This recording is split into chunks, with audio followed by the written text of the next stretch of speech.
Now then, today, for the very first time, we learned just how big an event King Richard III's reburial will be if, and it's a big if, his remains actually stay in Leicester. Well, the most detailed plans yet have been released by Leicester Cathedral through a purpose-built website.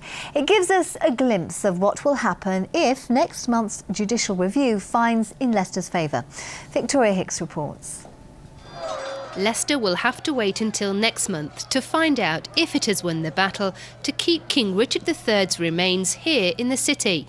But today, through the Cathedral's new website, the first insight into what we could expect. It's a year on since King Richard III was discovered by the university, and so we felt it important to launch this website at this point in time, reminding people that he still remains unburied as yet.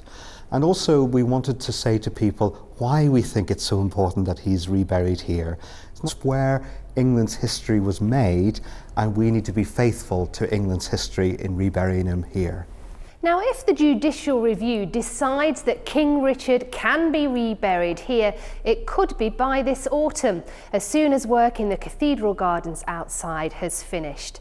And as you can imagine, that would be a huge event. We learnt today it could take at least 4 days. The mortal remains of Richard III will come to the cathedral in a great solemn dignified procession. He'll be carried into the cathedral and he will lie here awaiting his burial. And during that time his coffin will be covered with a pall, and the general public will be invited to come and pay their respects, to pray for his soul, as the church will be doing at that time, and then he'll be reburied.